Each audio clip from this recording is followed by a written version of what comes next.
Hello and welcome to the King Heroes Journey podcast. My name is Beth Martins. If you're new to the channel, it's June 8, 2026. We're still here. Oh my goodness. So welcome to you that have already joined. Come say hello in the chat. Edith is not here. I'm starting to wonder if we had some kind of a mix-up, maybe time zone kind of thing. So bear with me. I'm here with you, so you can chat with me. Boy, there's a lot going on. Hello, Mike New. Nice to see you. How the heck is it going? How's your summer going? I'm going to confess I'm in a bit of shock right now. And Miss Beautiful Michelle is in the room saying hello to beautiful souls. I'm so glad. Let's see, what is the fastest way to send a smoke signal to our guest? If you're not familiar, Dr. Edith Ubuntu Chan is, I got to meet her in Confluence this year in person. She's been on this channel a couple of times already, which was really lovely. And I guess I just have to send her an email. Let's see if she's having any trouble.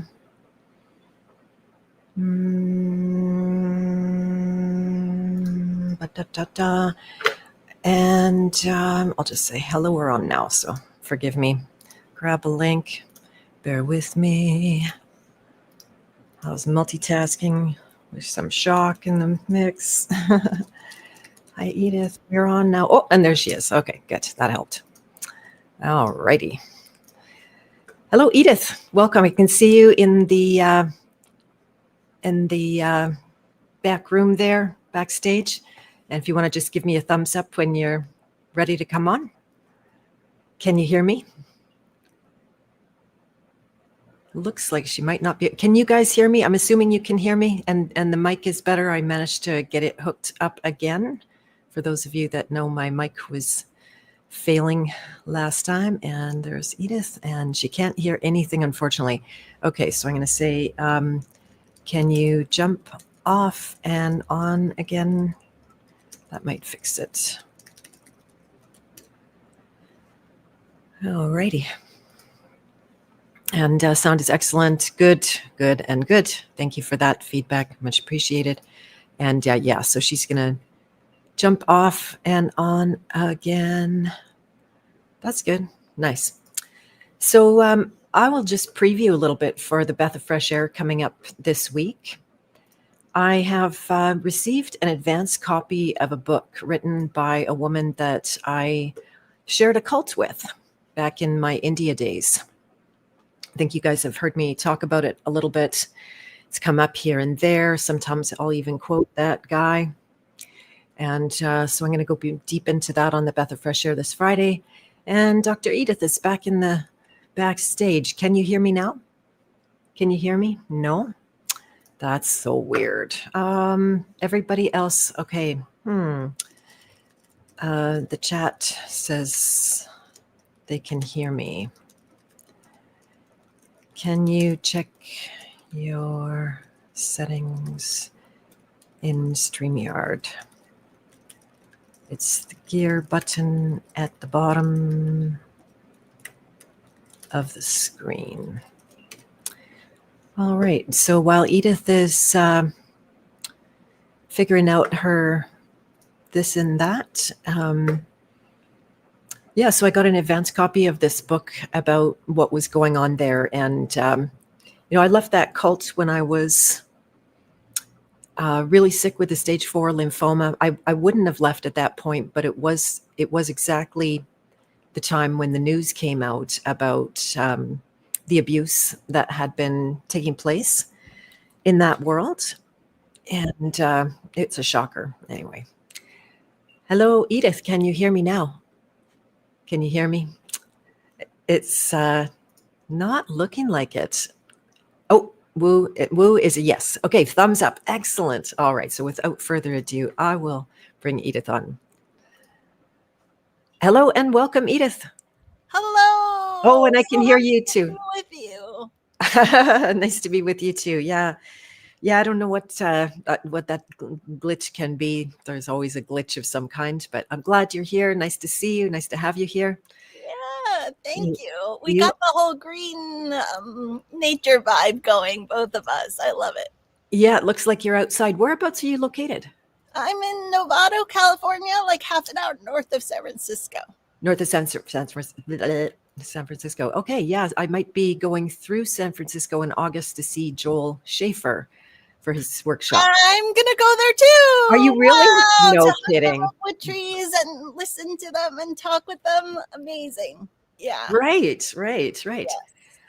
So Don't you're, tell everybody in case it fills up, though. I haven't officially registered yet. I should do that today. yeah, us neither. We need to look into the travel. It's going to probably be a little insane from here, but we'll see how it goes. But anyway, well, welcome. Your mic is a little bit quiet. I don't know if there's anything you can do on your end, or even I can grab headphones. I apologize for all these tech setup things. okay, no worries. I can go grab headphones. Do you guys in the chat? Let's see how it's sounding on the other side. And Michelle says she loves the joy in your voice, but is the how is the sound? Can you hear her? Testing. Always being tested, today included. Yeah, there's no lack. I was full disclosure, Edith. I'm in a little bit of shock here, so I just want to let you know what's going on. What happened? Yeah, a little clear.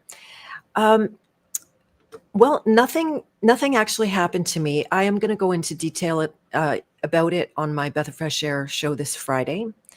But I received an advance copy of a book that was written by someone I was in a cult with in India more than 25 years ago. And I left that cult when I heard that the so-called guru, the self-named guru, was a sexual abuser and a pedophile. So that put an end to the cult for me. I'm like, okay, that's good enough. I'm just like, thank you very much, back out. It was also the time when I got extremely sick. I had to manage my own life. And so now, more than 25 years ago, one of the victims was that was a child, published a book about it. So I got an advance copy and I've been reading through, and it's way worse than I thought. Oh my gosh. Wow. Way worse. So anyway, I'm reeling from that. I just wanted to let you know, because I do feel a bit shocky right now, and I don't want that to, like, just full disclosure for everybody. That's what I'm going through right now. So it's not to feel sorry for me. Honestly, I was not harmed. Yeah.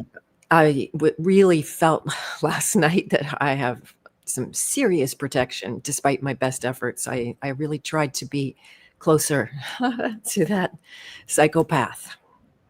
Uh-huh. And yeah, I was being looked out for. Wow. So yeah. Were you ever in any kind of cult situations? Not quite, but some distorted spiritual teachers that I've had interactions with, yes. Not right. Quite like completely full-blown cultish, but yeah, you on this path that I feel like that's part of the journey also, that learning discernment is a huge piece of the equation.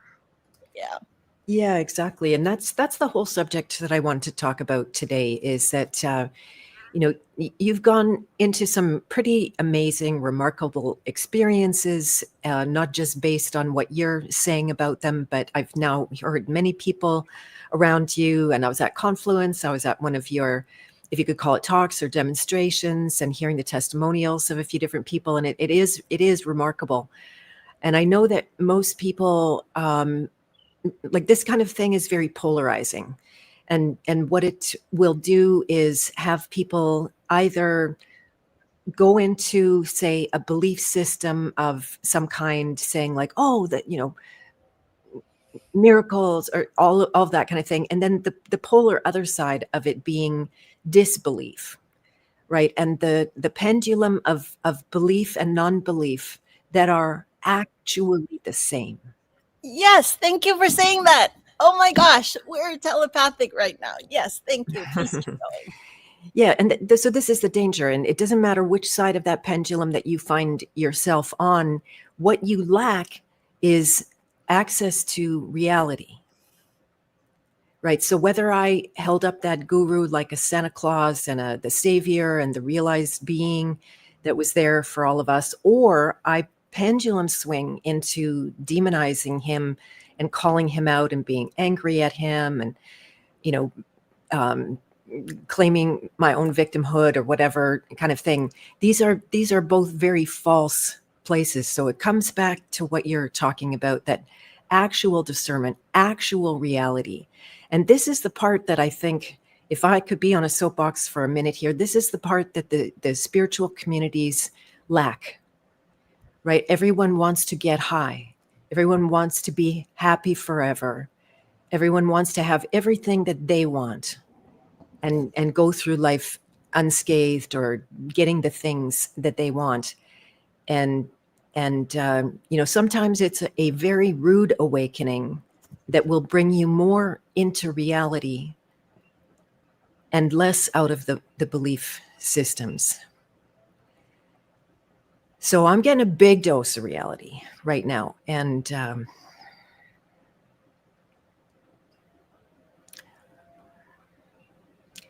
maybe I'll let you talk. Actually, I feel like you should keep going, Beth. This is very. It's what's meant to be spoken right now. The timing is uncanny, actually, of being here with you right now. I could not put her book down last night.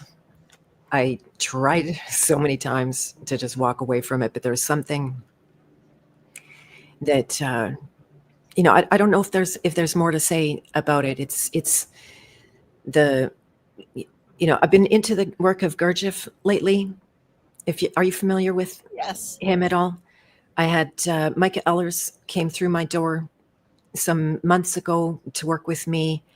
And at some point he says, "Do you know the work of Gurdjieff?" And I'm like, "Just heard his name. I don't know." And I have a habit of not following any rabbit trails or gurus, and I've been grossly disillusioned by most versions of spirituality in the New Age movement or Christian or whatever it is. I've been through a lot of different things in my life. And then so Gurdjieff was the closest to anything that I'd ever discovered. So I've done all my work from the inside out. If I can't verify the reality of it inside myself, I'm not just going to take it on, believe it, follow, try to have experiences that aren't true for me. And so this is expanded a lot of capacity in that reality. And he talks about one of the main mechanisms for awakening are shocks, and this can be at the energetic level of octaves and the Fibonacci, how growth happens. How we talked about this a lot in my last interviews with Roy Wooten, how the growth requires energy, and that can be seen as a shock, like it's an influx.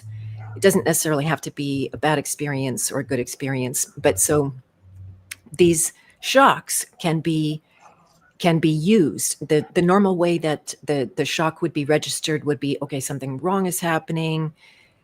Find someone to blame, find some way to justify my own feeling, my positions, indulge, express the emotions, suppress the emotions. And so again, I'm sort of pointless here, but it's all an opportunity to get deeper and to let buffers go, the buffers that we have between ourself and reality. Yeah. What's actually true. So Yeah. Oh, a different way of thinking about the shock is like cymatics. You know about cymatics, where it's like as the frequency shifts.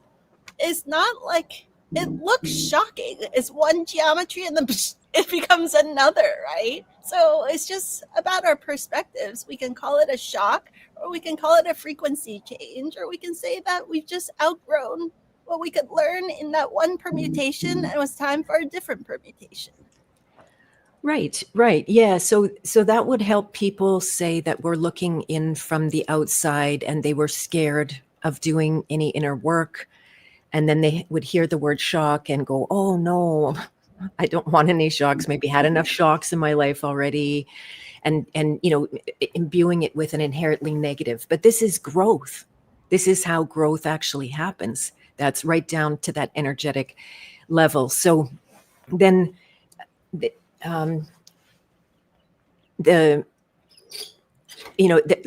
it's so funny trying to talk about this from like literally being in shock. And so I'm here to honor you, Edith, and rather than get into the weeds of where I'm at. For those that don't know Edith, she's a expert in consciousness and human evolution, a Chinese holistic medicine doctor, author, speaker, mama of 2 luminous kids, she says. Her journey began in 2003 with a series of meditation-induced mystical experiences that changed her perception, and she's then devoted her life to this unlocking the secrets of human potential. There was I just want to let you know that in the notes, there's a mistake. I'm sorry, I haven't fixed it yet. And it did come from your website, just so you know that that's what it says on your bio. So just, do you want to say what that is rather than me? It says that on my bio? It does. Is that an AI hallucination? Because we migrated my website using Lovable. Okay. I would be curious where it says that. Okay, here's the typo. So I started our kids' Blindfold Vision program with this awesome guy named Bodan. And so there's a typo that Bodan is my husband. He's not. He's happily married to a badass lady named Mary who might kick my ass if she saw that typo. So yeah, he's just a friend and colleague. He's not exactly. So yeah, I'll share it with you where I saw that. Okay, thank later you. on. Yeah, and you can take care of that. Yeah, no worries. And the funny part is I caught it because I heard you talk about it, and I knew that you weren't married now. So then I edited for that. I just took the word husband out, and then somehow it ended up back in the notes. Huh. How strange. Yeah, it is strange. Yeah, there's a weird thing there. So we want to let you know that Edith is totally single and available and not married. And yeah, so that's a really good thing. And yeah, so what is it do you feel in your life that guided you? Like, was there a turning point that guided you on this path to begin with? Was there a point where you became disillusioned with how your life was going, or where you were headed, or and it's okay not to call it a shock, but it's actually in a way what I'm looking for, like that point, because waking up, it's not easy. Oh my God, is it not easy? Just in case anybody has any doubts about that, it is work. They call it work for a reason. And it can be joyful work, is fulfilling work, is rich, beautiful, rewarding work, but it's work. Yeah. So was there a point where you knew you needed to do the work?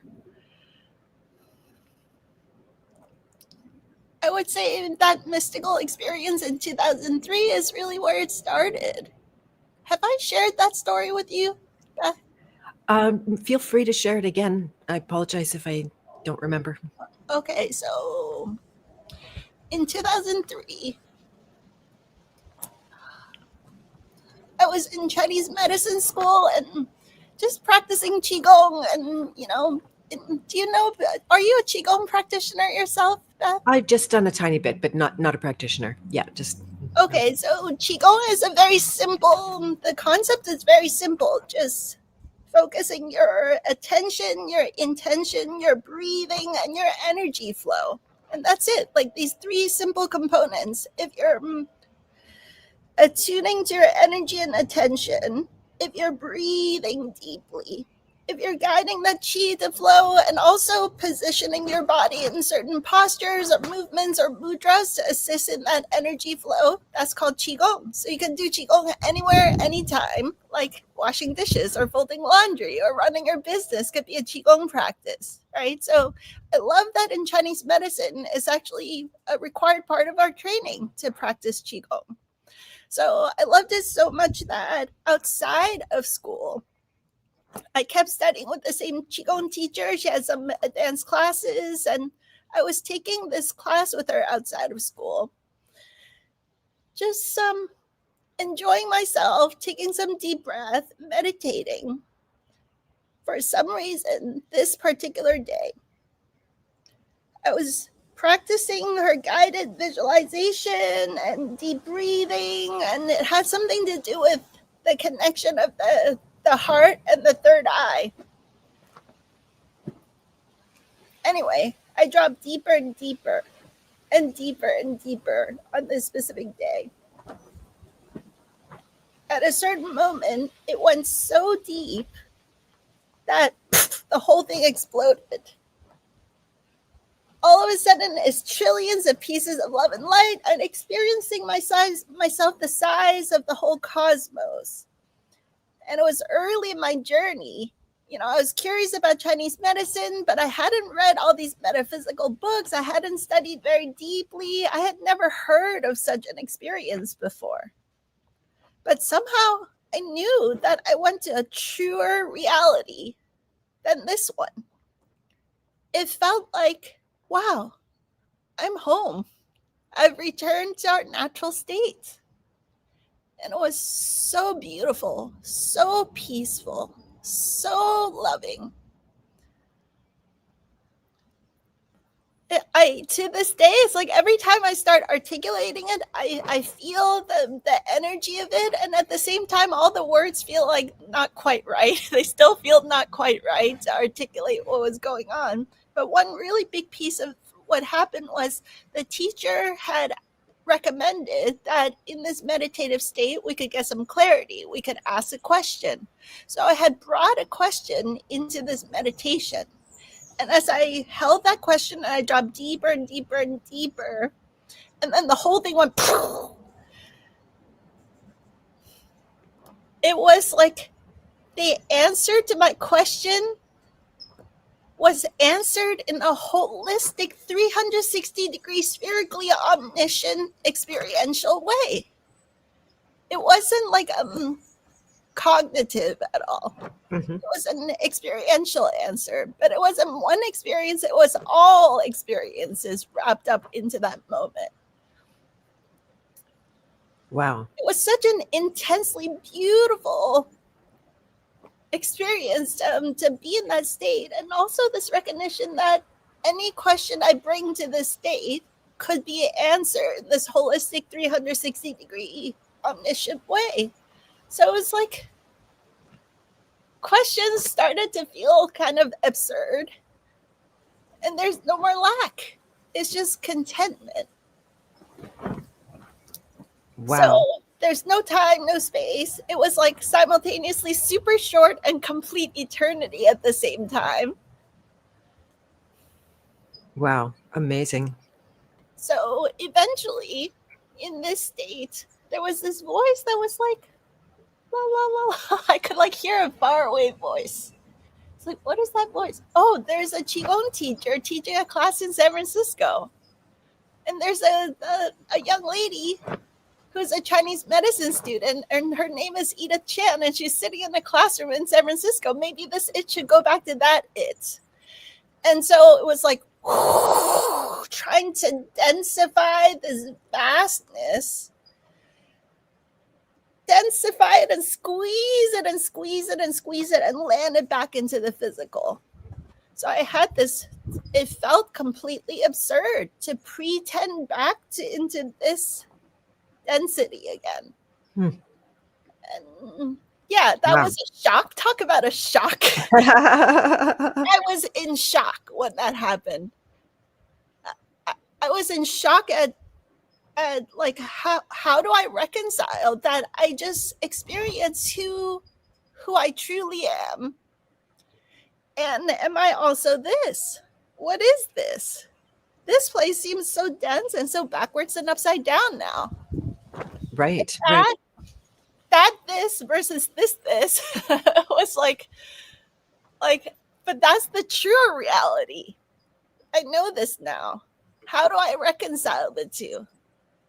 Right. So it's like intense avalanches of tears, of so much gratitude, so much appreciation, that I got to go home and remember our truer natural state is pure love, pure peace, pure contentment, pure wholeness, pure oneness, no lack. Amazing.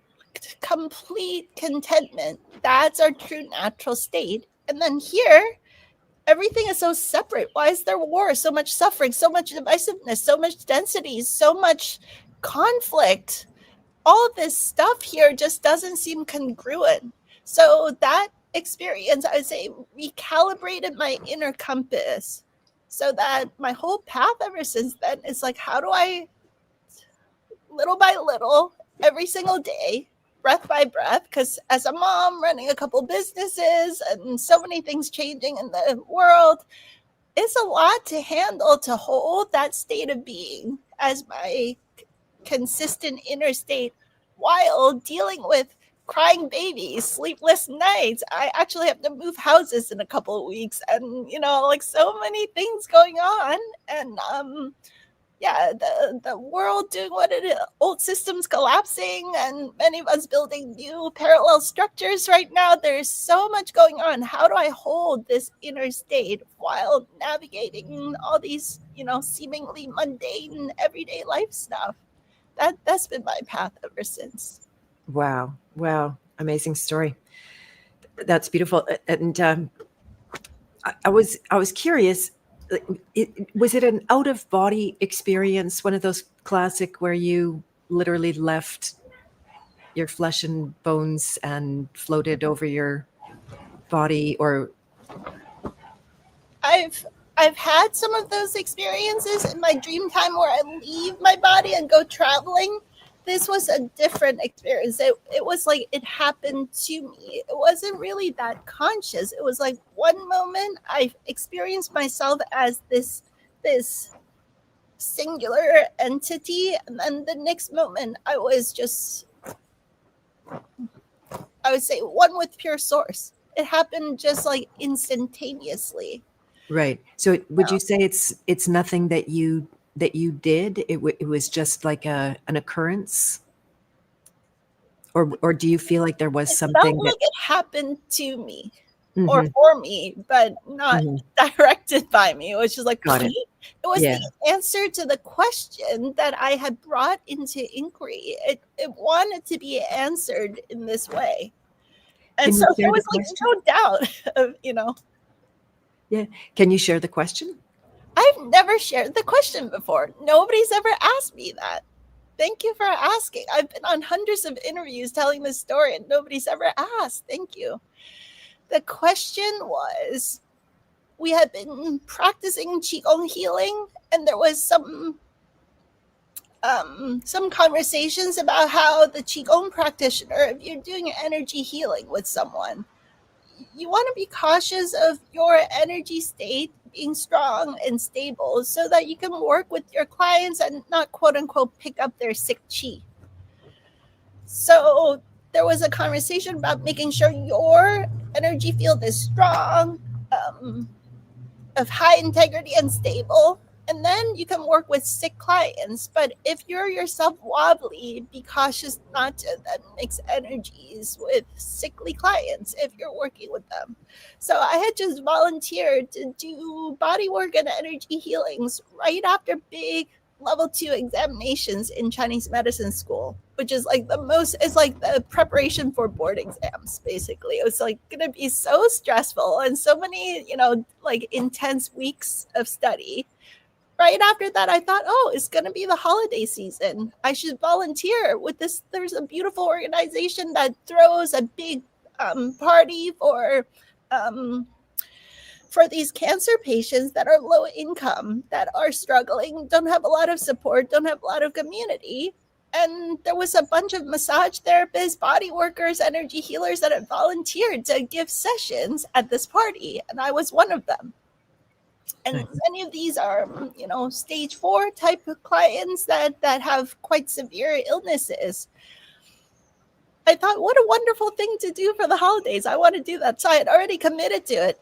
And then in this Qigong class, we're talking about like mind your energy. If you're depleted, don't do healing work, all this stuff. So I brought that conflict into the meditation. Like, should I still do it? Should I not do it? I don't want to get myself even more depleted if I'm already depleted in that state. And then when I blasted into the cosmos, the answer was like a cosmic giggle divine comedy.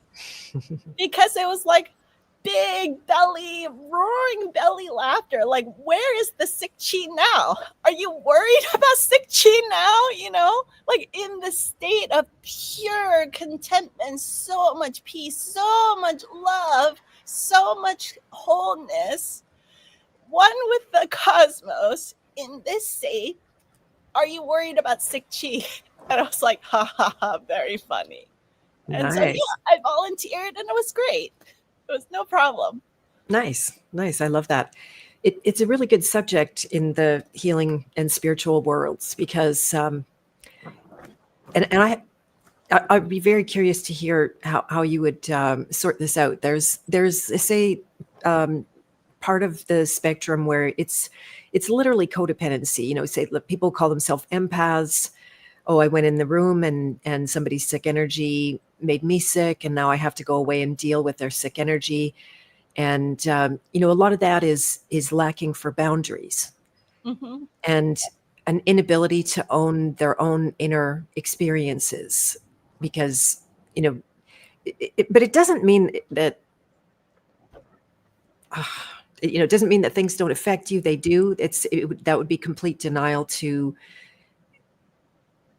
or at least until you were in that place, to deny that things affect is also not an honest position, or it's not a self-truthful position.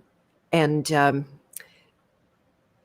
so yeah, like, say as a tool or a technique, rather than trying to figure out the actual what's happening, I'll instruct people, not instruct, but suggest or give them the option, or recommend, or something. Yeah, I bet there's even a better word. Invite, maybe, I don't know.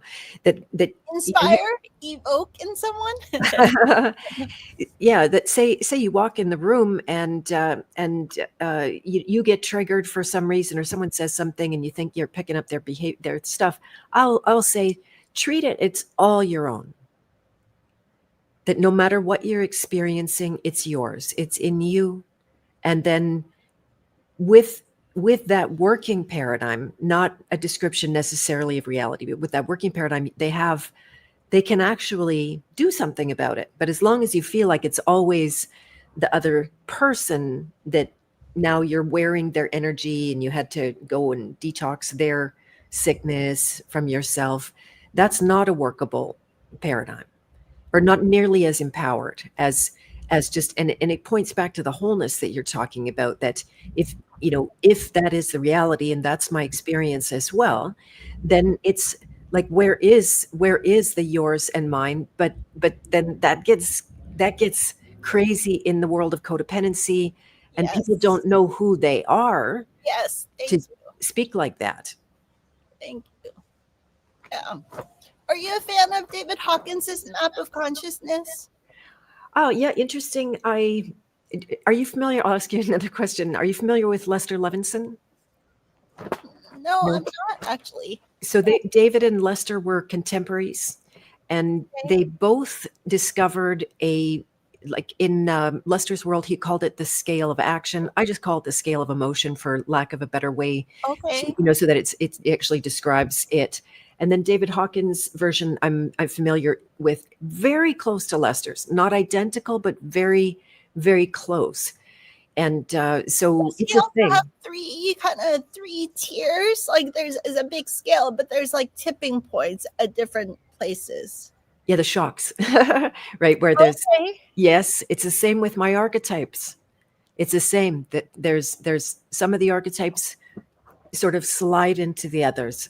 There are others where it requires a much bigger injection of energy to make Oh, to okay. make This is helpful. to make the leap. Okay, so thank you for this. Like models, all models have limitations, but they're useful until you outgrow the model or until it's like then it becomes too rigid at some point. But I think it's useful for us to have some frame for these kinds of conversations because what you're talking about is a deep self-care, self-love, self-awareness. Know where you are on your journey of evolution and be kind to yourself. If you're in a space where you're not fortified enough to be in super challenging situations. It's like a workout. If you build up your workouts too fast, you'll get injured. But if you progress at the right loving pace, you'll get fitter, stronger, fitter, stronger, fitter, stronger. You know, that's how it works with everything. So I appreciate that. The way that I see David Hawkins's model, he has below 200 is like one kind of a bunch of tiers, and then up to 200 it flips into from force to power. You know, his famous book Power versus Force. But then at 500 Right there's there. another tipping point. You have the book. Yeah, it's right here. Yeah, nice, classic. Yeah, So the way that I see these different, macro stages of our growth is kind of like below 200 is quite significant because he calls it force because everything in life is going to feel pushy, forceful, like it's an uphill battle.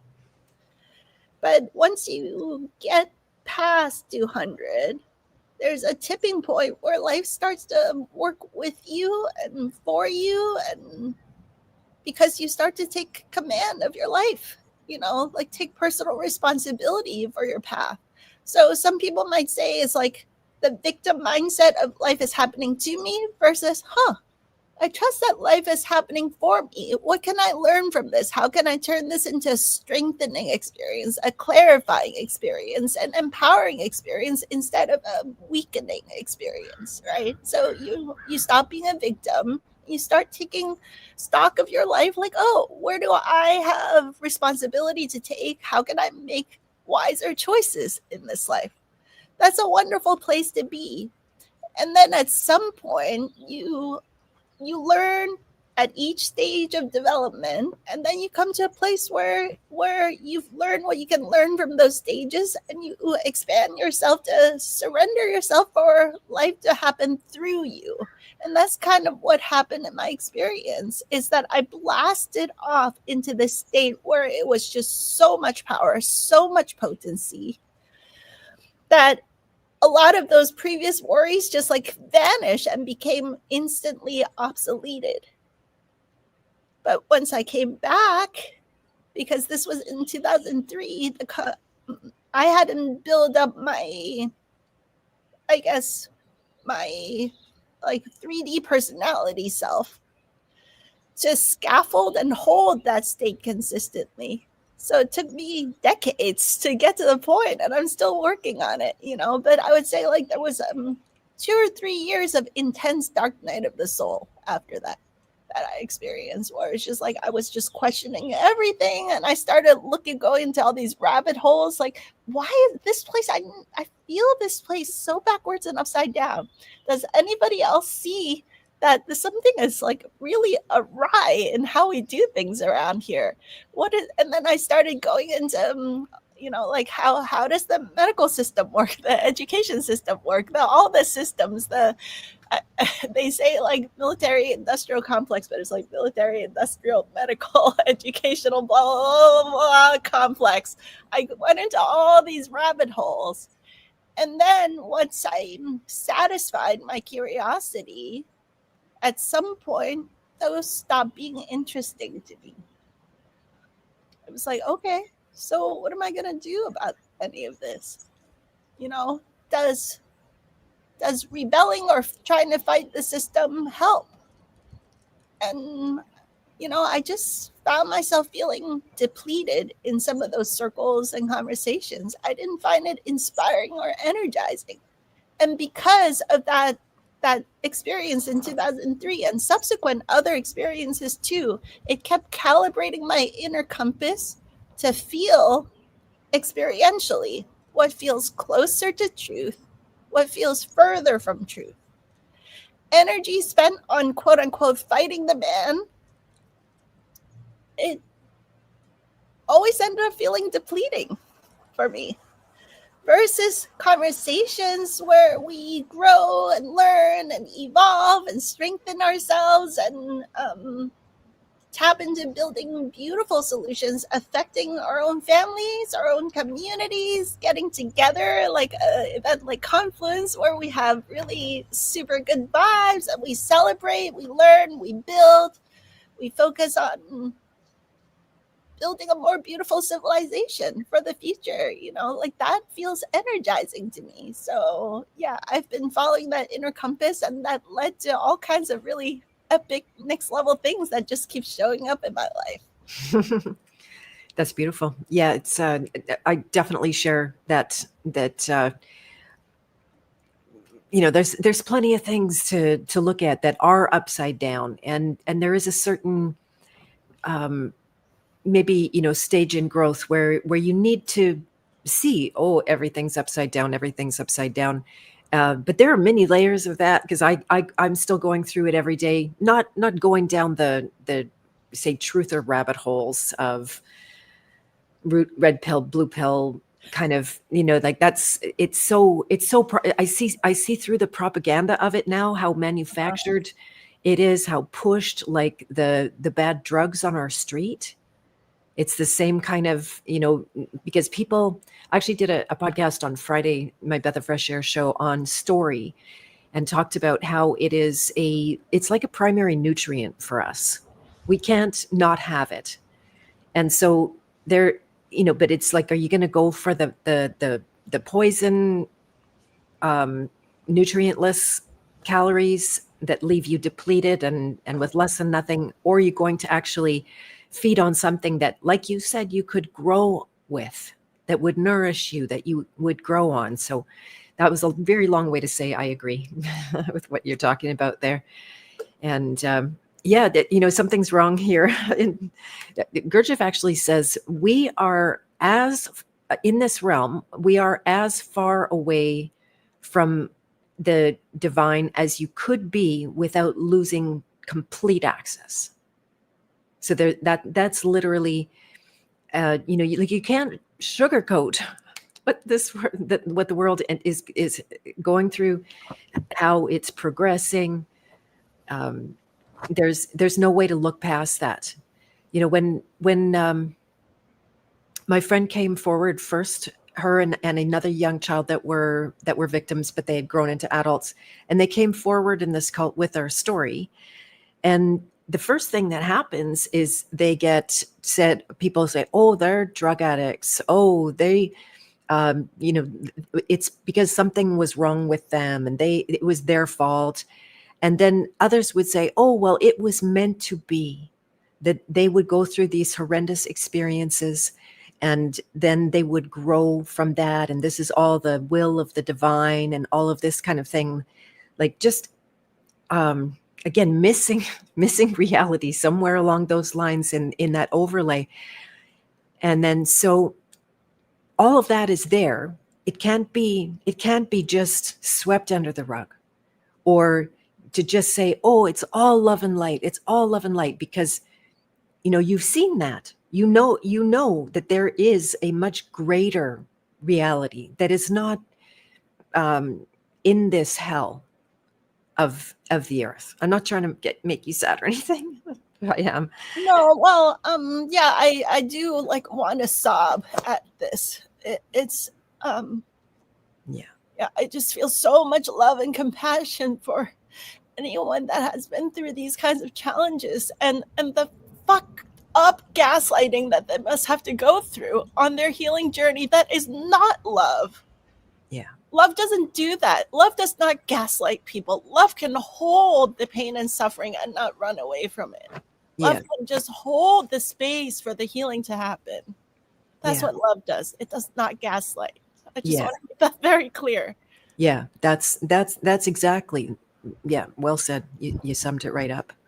There was only, according to the author's math, she said about 1% of the community was able to simply see reality for what it was and accept the truth of their testimonies. And so, that it makes spirituality a kind of dangerous arena. Say, there was a time where you couldn't turn a podcast on and get a spiritual message. You couldn't go anywhere. It was hidden. It was cloaked in mystery schools, I guess is the term for that.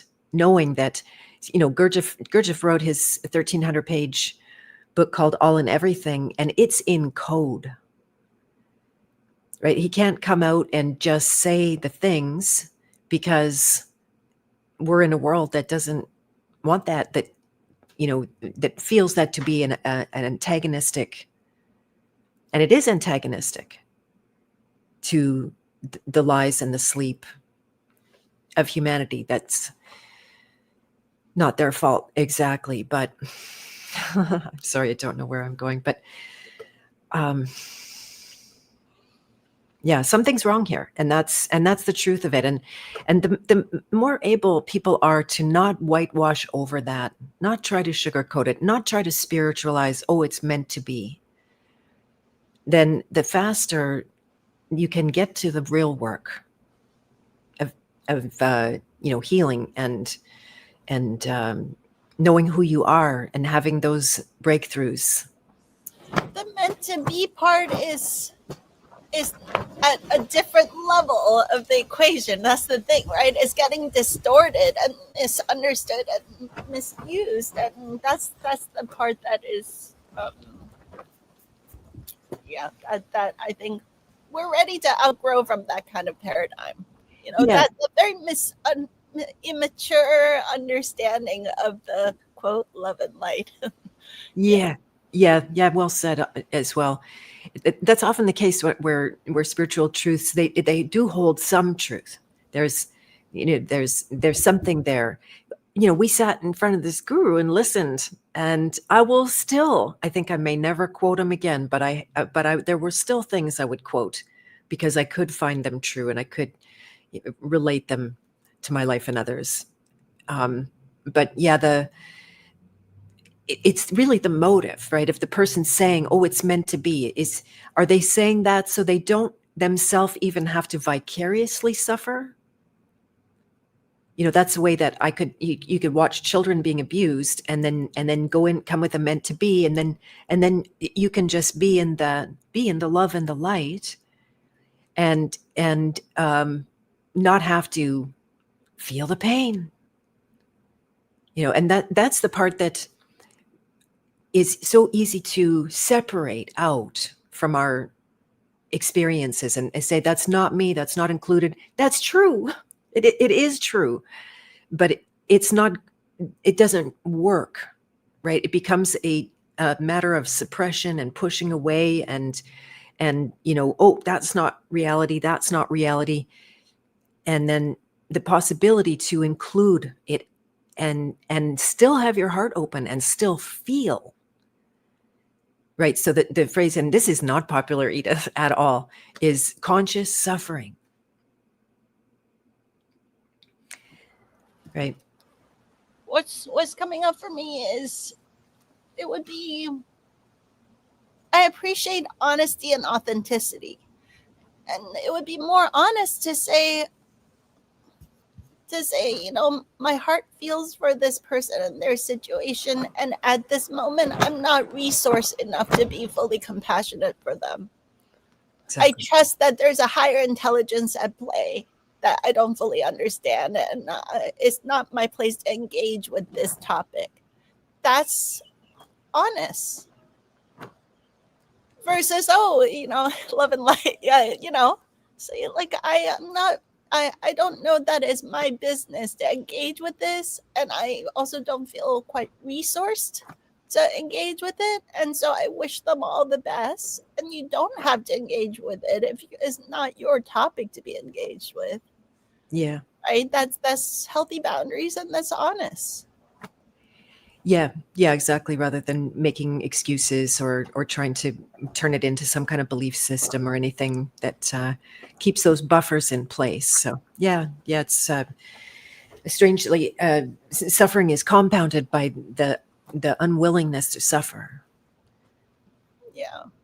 Yeah, And I would even go so far as to say I have so much deep respect for the courageous souls that are moving through this level of darkness and choosing courageously to speak up about it so that we can clear this out of the field. Right? exactly. That's a big part of this. You call it a shock, but the big vibrational jump that we're going through right now is that it's just like it shakes loose the recesses of the deep darkness that has to be detoxed and cleansed and cleared, and making amends with these so that we can shift into a reality system collectively that has cleaned up these things. Beautiful. I love Right? that. So it does have to come to the surface. And is just like any of us that have done fasting or detox, we know that there is a purposeful, like, aches and pains and old gunk has to come to the surface, and it's like all this mucus that comes out. Did you catch a virus, or is it just a cleaning process, right? Like, so the hints are everywhere in our lives how this actually works. Exactly. Are you familiar with the concept of metanoia? No, tell me. I'm just getting familiar with it myself. It's in the Bible, and it's commonly translated as repentance. But it's funny because I was just reading an article this morning that says no, that's not the. I don't know if I could get it really quickly because he had a good, just the definition of it, and it comes down to say, if I compare it to Gurdjieff's work, it made me think of conscience. And people might think of conscience to be like a moral thing where they know right from wrong, but morals are more culturally contextual. In some cultures, it would be wrong to kill the guy that raped your wife, and in some cultures, it would be wrong not to kill him. But metanoia goes, to the deeper truth. Here it is. I found it. Do you mind if I read this? Please. What? Yeah, it's from the Greek. In the most important word in the New Testament, Bible translated as repentance, like feeling guilty, being sorry, apologizing for sins. But in reality, meta, it means beyond, after, and change. I guess noia or new is mind, intellect, perception, way of seeing. So like a change of mind, a transformation of mind, perception, consciousness, and orientation. Not something I did bad, but that I see now. How you can almost always only ever hurt someone without realizing it. You just don't even know. You can't call it innocent, but we can be so wrapped up in our own inner experience, justifying, just unaware, right? being right. I'm injured. I'm a victim, and then this has been my experience. Every time there's an awakening to conscience, then I can see things for what they are, much more so, whether inside myself, outside, or both, or all of that kind of thing. That's That's a beautiful segue, actually, to the actual conversation we're supposed to have. Yeah. 1 hour in. That. My apologies. Yeah. No, Yes. please, no, this was a perfect conversation. Thank you. You're welcome. Yeah. Because so much of people ask me, so for the audience, I feel like your audience is like old friends. We've known each other for years, and so I just assume everybody knows, but maybe not everybody knows. So this work that I've been doing these recent years is about blindfolded perception and seeing more, seeing without using our physical eyes. But it's not just seeing, it's sensing, feeling, hearing, smelling, tasting, all the senses. And so oftentimes when people see like a little, Instagram reel, it's like, oh, it's a cool superpower. It's a party trick or something. Like your ego mind is going to want to be like, yes, I can show it off at a party or something, right? And then actually, when you do experience it, you come to realize that it's actually not about the blindfold vision. It's not about any of these quote unquote superpowers. It's a much deeper essence of tapping into our inner knowing and tapping into this really harmonious, coherent flow state where these interesting gifts and abilities, they come online as a byproduct of something deeper. So you could still get results if you're chasing after the superpowers, but our approach is let's tap you into this inner flow state, play a lot of really fun games, and these fun games will show to you that you already have these quote unquote superpowers. They're innate to every human being. We just haven't exercised them, so they've gotten atrophied. So there is a smart progression of fun games that we guide people through to reawaken these natural abilities that every human being already has. We just forgot about them. And so as the real gem here is not the superpowers, is that with expanded awareness, heightened sensitivity to life can become so much more rich and beautiful and peaceful. Your senses become so attuned that gradually you want to love each other more because you feel each other so much more. We transition into this more telepathic state with each other where we're sensitive and attuned first to ourselves, and also then we're able to be sensitive and attuned to others in a way that is not with all kinds of muckery and distortion, because our own vessel is clear and attuned first, and then we can perceive each other without distortion. We can create a far more beautiful and peaceful world together. So that's what this work actually is about. Nice. Yeah, I love that it's not about the superpower. That's just a byproduct along the way.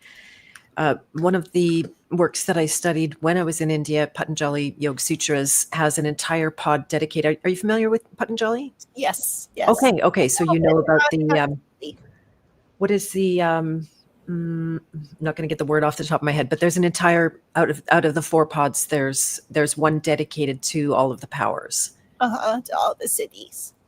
The cities, and yeah, what is it called? I'm not going to remember. And then, so I mean, we were told a lot of right things in a very wrong context, and the information there was, don't work for superpowers. You will get them, but the path is sideways to true awakening, and that there's because people feel powerless. They come from a place of powerlessness, and there's actually a lot more justification for that. It's true. This is part of the upside down of the spiritual world. It's you come from this like, I'm powerless and I'm a victim, and then you flip to the other side of the exact same spectrum, is that like, I'm God. I have all the powers.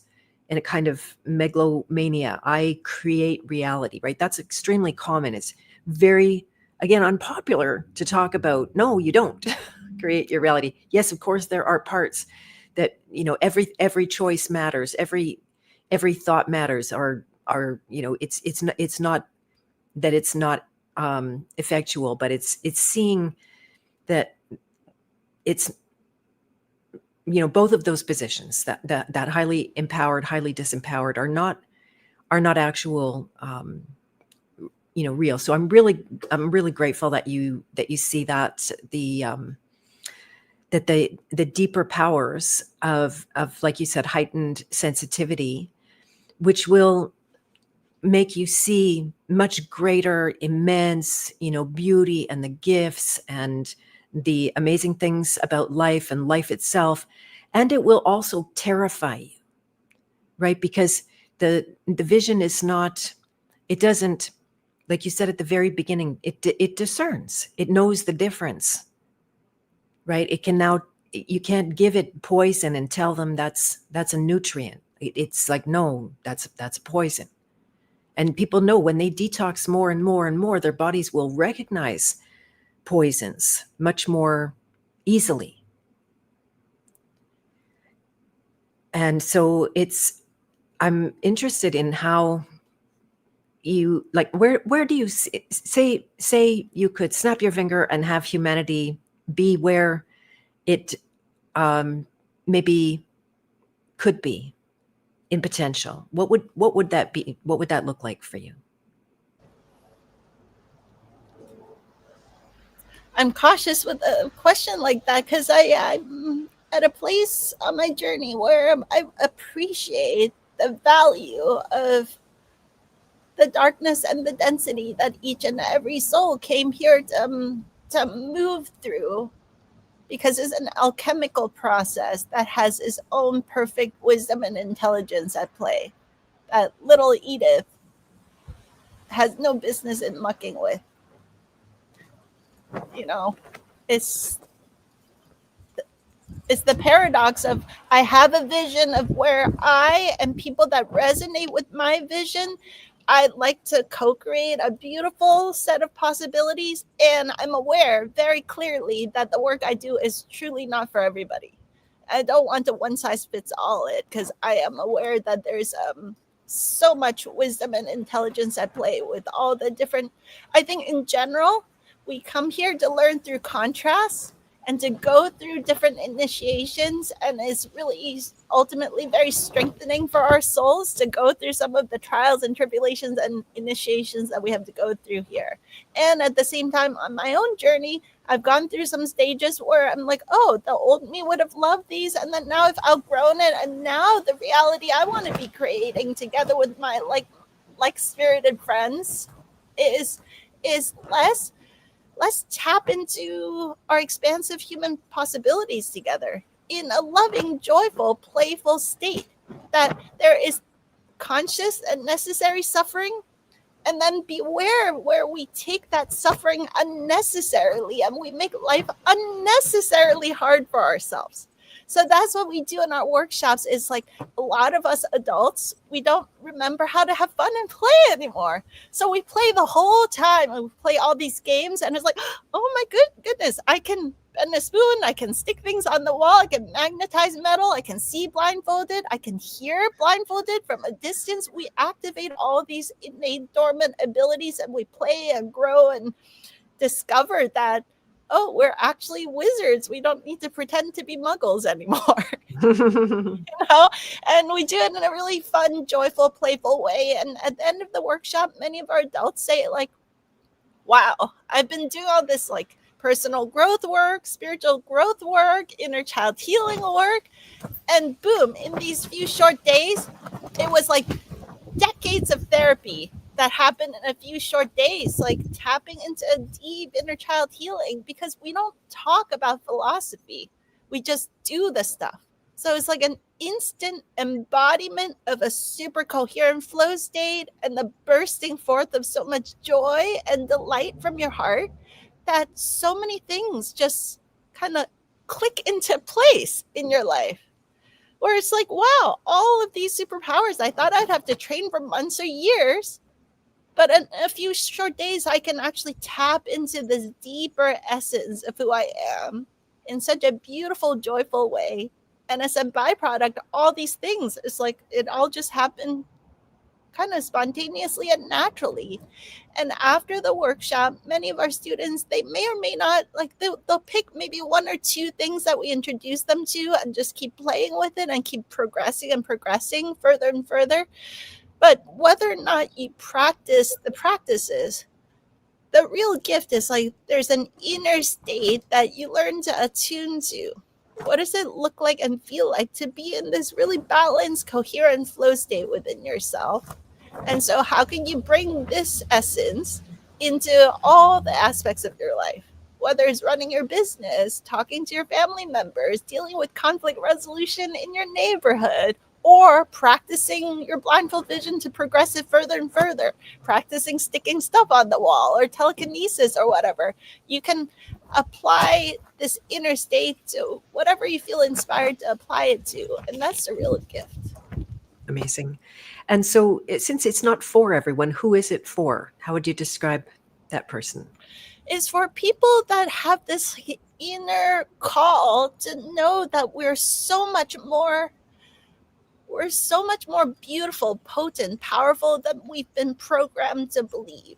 And so if you feel like stifled by the level in which you've operated life, and you want to have a not talk about it, not read about it, but actually the direct embodied experience of how magical and beautiful you actually are, and you're ready to actually fall in love with yourself again.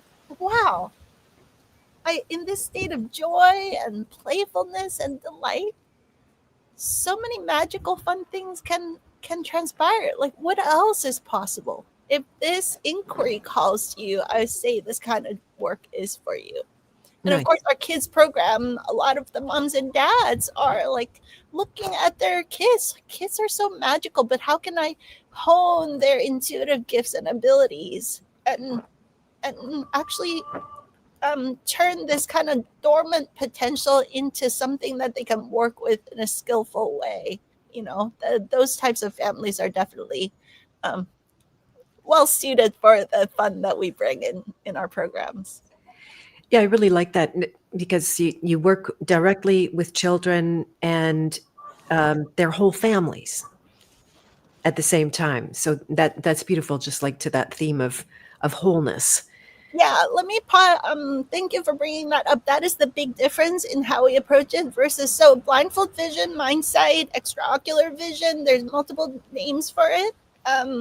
It's a field that has been around for some decades. There's many different groups around the world that offer this work, and we're really building on the shoulders of giants. And I have so much respect for all those who pioneered this work for many years, and in the beginning sort of clunkily, because the consciousness was not at the place that it is now. And very often it was understood that the initial opening process, the field of energy that you support the student with, is so important to them feeling encouraged to be in their super flow state for these abilities to come online, that they don't like for parents to even be in the room, because the parents might bring the wrong kind of energy or look at the child wrong or say something with a certain tone that causes the child to shut down. So the facilitator is usually well skilled in a whole sequence of activities and protocols to help the child activate these abilities. But in 2020, that documentary Superhuman came out, and my boy was 5 at the time, and he was like, "Mama, this looks cool. I think I can do it. Can we find a class?" And so the documentary filmmaker Carolyn Corey found a great teacher named Bodan Doban, not my husband, my colleague. He's based outside of Toronto, Canada. And so he was like, "Well, nobody's tried to do this as far as I know, but maybe we can try it out on Zoom. Maybe we can see, because usually you just drop the kid off at my house or my studio and we work one-on-one with the children." And most of the previous protocols up until that point was like 10 or 12 sessions with the children. And then at the end of that, then the teacher gives the child back to the parent, like, "Ta-da, your child has superpowers now." And then the parent's like, "Okay." And maybe there's some conversation about how to keep supporting and nurturing it. But you kind of don't know what happened to your child for all of those lessons. So Bodan was like, "Maybe we can try it on Zoom." So my boy and I were part of just a few families that tried it out to see if we could do it on Zoom. And we were successful.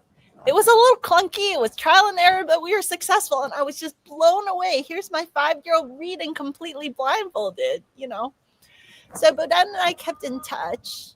And as you know from our previous episodes, all throughout those years post-COVID, I got a lot of requests to run workshops and summits and mastermind groups about holistic alternative approaches to education and parenting.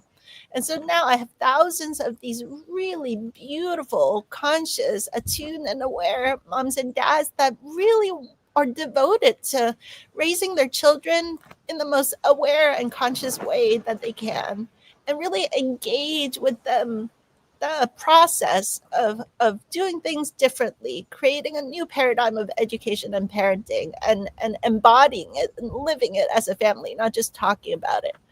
So I asked Bodan if we could collaborate and rework the whole methodology and focus on the moms and dads and really coach them on what this is and how can we nurture this in our children and co-facilitate the whole activation process together with the moms and dads.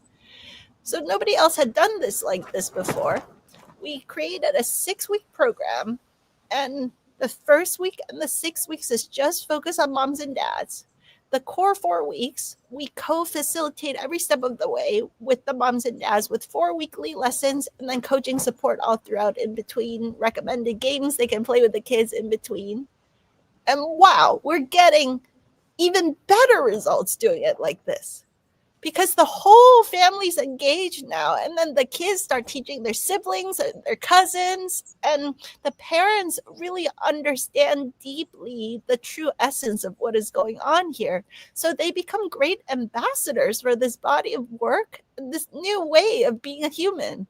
And so they're educating the aunties and the uncles and the grandparents and creating a cocoon of supportive energy for the children to really nurture these gifts far beyond just the 6-week program. So now we have a more advanced training called Innovators Club, where the advanced kids come together and they put on shields in front of their heads and just hover and touch and hear and smell and all these other abilities. They invent new perception games for each other. All these kids across the world, we've created this incredible community around this. After 326 families, I think, have been through our program now for kids and families.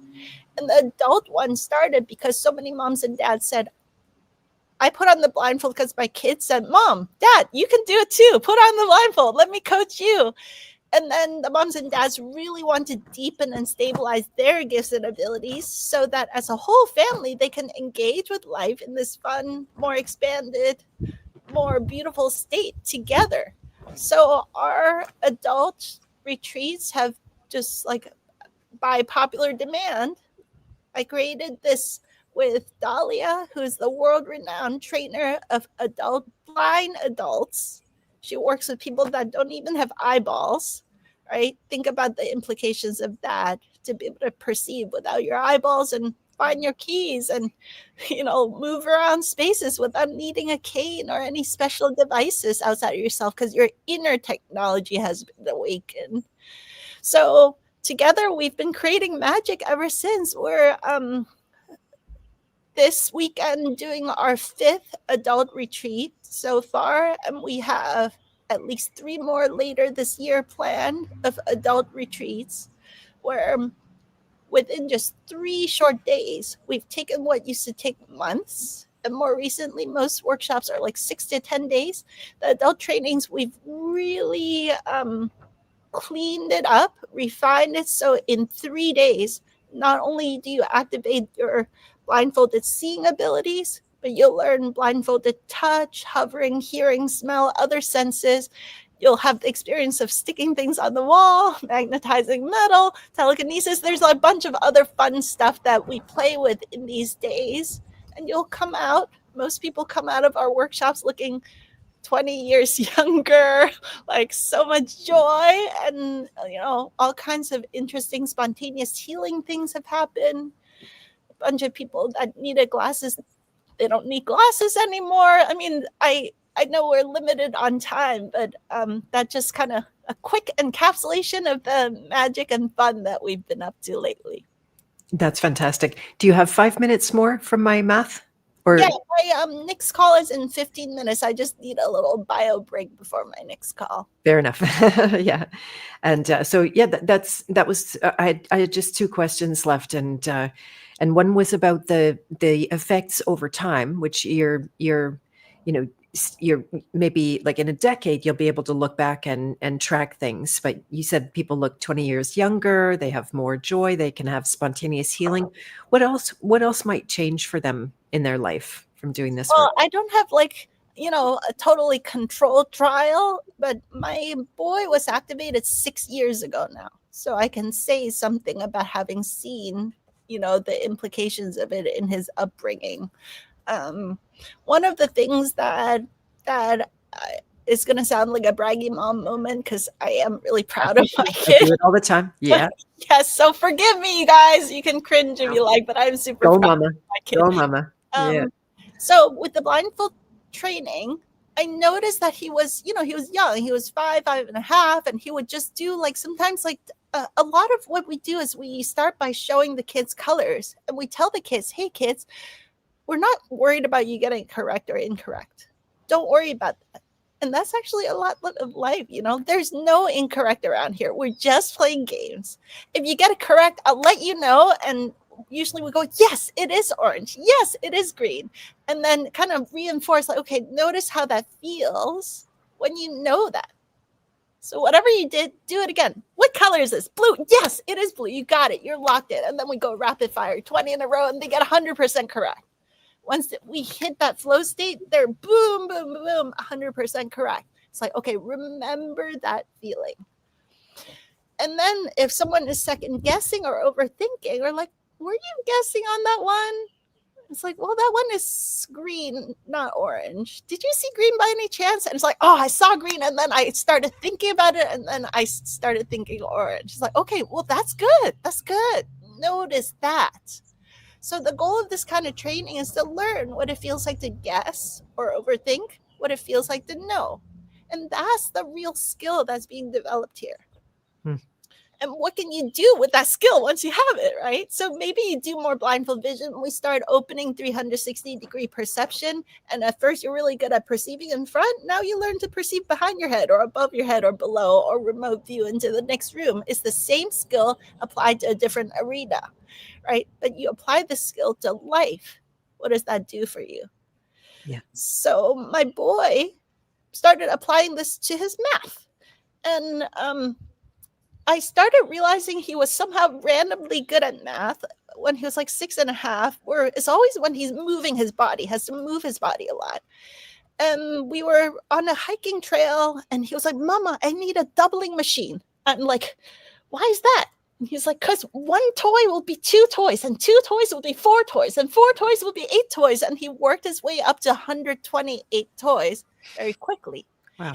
And interestingly, this was the time of the COVIDian times when I was, thinking if people just understood PCR tests and the doubling, like they would understand why the cycle threshold thing is like such a big scam, but people don't. Like you try to explain exponential math to a lot of, like standard normal people in society. They just are like, I don't understand. Like 40 cycle thresholds and 42 cycle thresholds is just too different. It's like, no, it's 2 orders of magnitudes, so anyway, so I'm super proud, Mama, at this moment. Like, how did you figure that out so fast?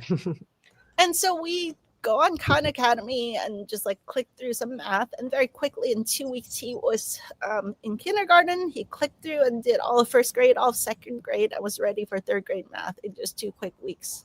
I'm like, let's see how this goes. So we were unschooly, self-directed. So he took a break. He did a little 3rd grade, took a break, did a little, and then he got into it. And then boom, boom, boom, boom, boom. He finished 4th grade and 5th grade by the end of that year that he was 7. Then it started getting harder, right?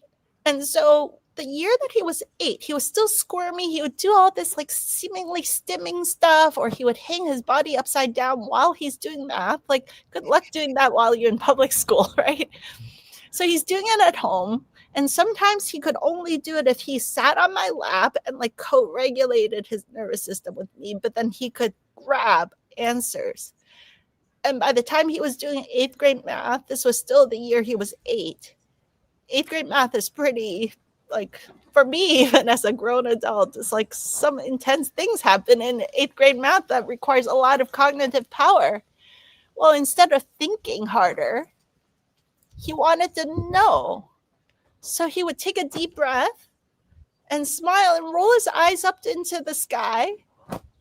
I'm like, helicopter Asian mom comes in like, honey, are you spacing out? What are you doing? Focus, do your math, right? And she goes, Mama, give me a second. I'm grabbing the answers from space. So I would give him a second and boom, he would know the correct answer. Like, okay. And then I would watch him do this over and over again. I'm like, okay, clearly I need to back off. There's a higher intelligence at play that I don't truly understand. And I'm like, honey, can you backtrack and like write out all the steps? And he could. But it was like the steps was congruent with the answer that he already knew. Like the way that he was doing math was also reverse of how I learned to do math. Like he had to attune to the answer and then he could back engineer the steps correctly also. That matches the already inner knowing that was already there. Like, wow, this is really interesting. Like from an education and pedagogy perspective, like, so I got all the gears turning for me. And so the year he was 9, he slowed it way down and just did 9th grade math all year long. The year he was 10th, he slowed it way down and did 10th grade math all year long. And then he's 11 now and he's just taking his sweet time, you know, slowly moving through 11th grade math. And there's no rush, of course, but now at 11, he's very good at sitting still, poised, doing like academic work all on his own schedule and time. But up until very recently, the blindfold vision, I saw that he was like, he would do all this squirming and movement, and that's how he attuned his antenna for the knowing to flow through him. And if it hadn't been for this training, I wouldn't have had the eyes, pardon the pun, the eyes to see what's going on here and to value his quote unquote ADHD type behavior, right? That there's a lot of wisdom at play.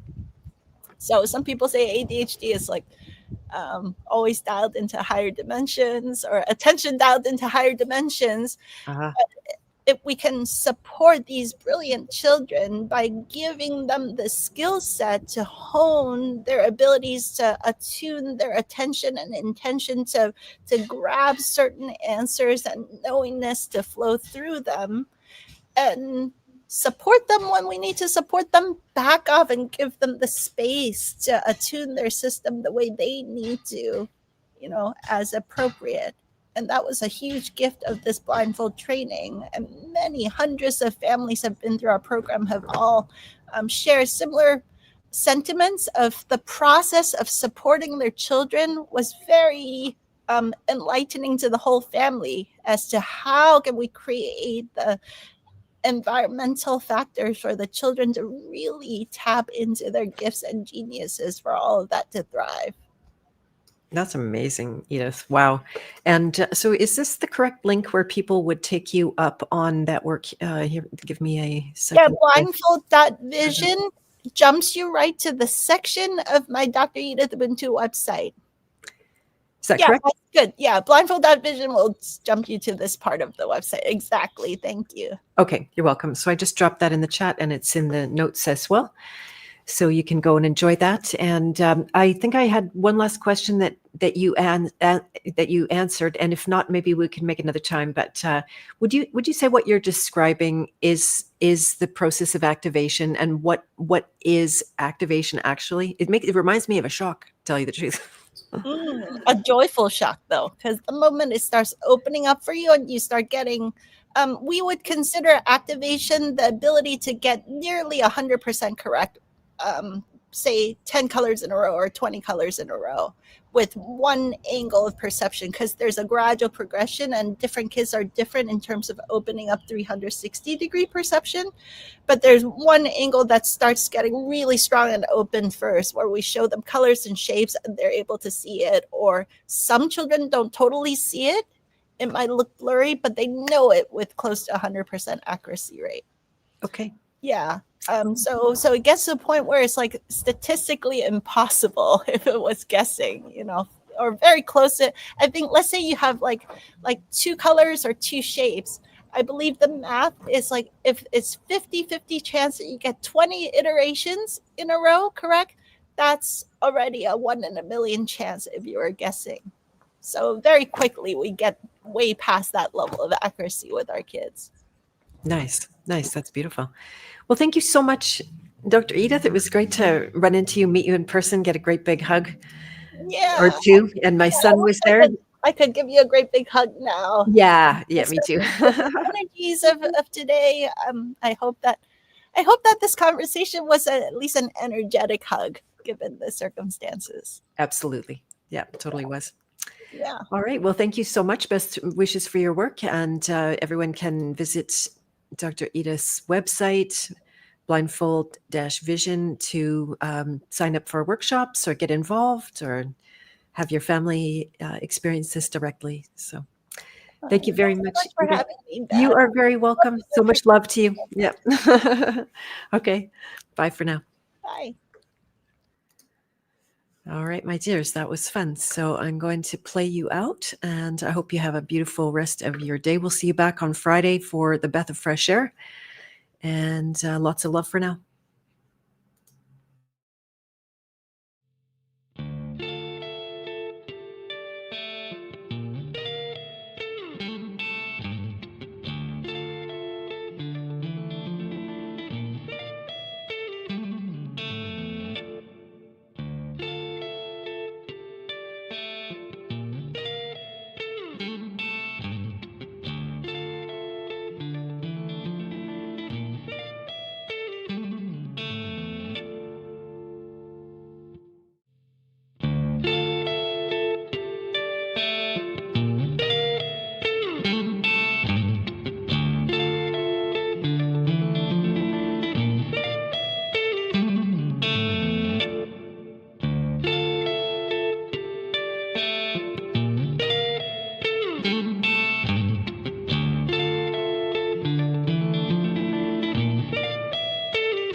Oops. Thanks, Jackie.